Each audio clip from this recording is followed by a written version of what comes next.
आगामी 7 मार्च को भीम आर्मी व आज़ाद समाज पार्टी के संस्थापक चंद्रशेखर आज़ाद केंद्र सरकार के द्वारा केंद्रीय नौकरियों में लेवरल एंट्री के जरिए रिक्तियों को भरने के खिलाफ संसद का घेराव करने का ऐलान किया है। अच्छा लगा तुम्हें देख के। 7 तारीख को जो आपने संसद घेराव का जी रखा है, तो किस विषय को लेकर कर रहे हैं आप? देखिए, निजीकरण की आड़ में जिस तरह आरक्षण खत्म करने का सरकार प्रयास कर रही है, इस देश के दलित पिछड़े लोगों को वापस हाशिए पे ले जाने का प्रयास कर रही है।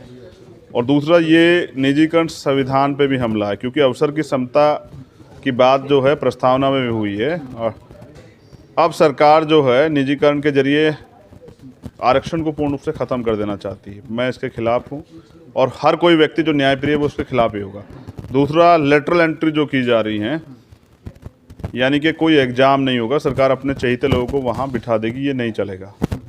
ये जब तक जो है, क्योंकि संवैधानिक अधिकार है हमारा आरक्षण, जब तक आरक्षण को बाईपास करने का जब प्रयास किया जाएगा तो हम लोग बोलेंगे। तीसरा, किसानों का जो मामला है, किसान लंबे समय से सड़कों पे हैं और अब मुझे लगता है कि सरकार को उनकी बात पे हल निकाल देना चाहिए। सरकार जितना देर करेगी उतना ज़्यादा नुकसान होगा। बहुत सारे लोग शहीद हो चुके हैं। रेलवे का जिस तरह से निजीकरण की तरफ बढ़ रहे हैं जी, आगे पीयूष गोयल का भी कल का बयान है कि हम आत्मनिर्भर की तरफ से रेलवे को बनाने के लिए अग्रसर है, इससे सुविधाएं मिलेगी। इस पर आपका क्या कहना है? पूंजीपतियों को बेचने का इंतजाम है। सरकार गरीबों की आमदनी तो नहीं बढ़ा पा रही है, लेकिन जो सरकारी सुविधाएं या सरकारी उपक्रम से जो सुविधाएं उनको मिलती थी, या जो मतलब एक कम कीमत पे उनको जो काफ़ी फैसिलिटी मिल जाती थी, उनको ख़त्म करने का सरकार प्रयास कर रही है। बात रेलवे की जाए, या अभी जो घोषणा की गई 1,75,000 करोड़ रुपए हम लोग इससे कमाएंगे, 1,75,000 करोड़ रुपए से ज़्यादा में तो बीजेपी अभी लगातार चुनाव लड़ा रही है पूरे देश में। जहाँ जहाँ चुनाव होता है, बड़ी बड़ी रैलियाँ और बड़े बड़े हेलीकॉप्टर, तमाम सब चीज़ें, वो पैसे कहाँ से आ रहे हैं?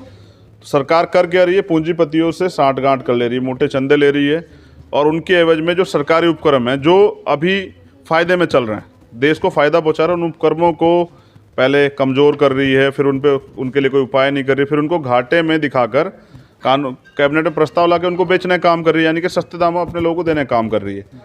तो ये नहीं चलेगा। ये जो षड्यंत्र हो रहा है, ये हमारी समझ में आ रहा है।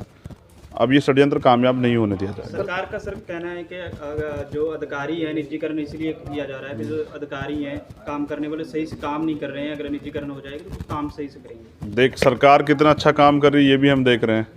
तो सरकारी अधिकारी अपना काम कर रहे हैं, जो जैसी सरकार है जिस नियत से करा रही वैसे ही काम कर रहे हैं।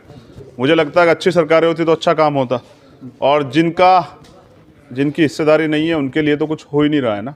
जिस तरह से सरकार नौजवान नहीं है संसद में, तो बताइए नौजवानों के लिए क्या हो रहा है? रोजगार की बात करते हैं तो रविशंकर प्रसाद ही कहते हैं हमने ठेकेदारी नहीं ले रखी है, और वित्त मंत्री ट्वीट कर रही हैं कि हम जो हैं लेटरल एंट्री से इतने पद रखने जा रहे हैं जैसे कि रोजगार देना चाहती हूँ, लेकिन किसको दे रही है? अपने चहीतों को।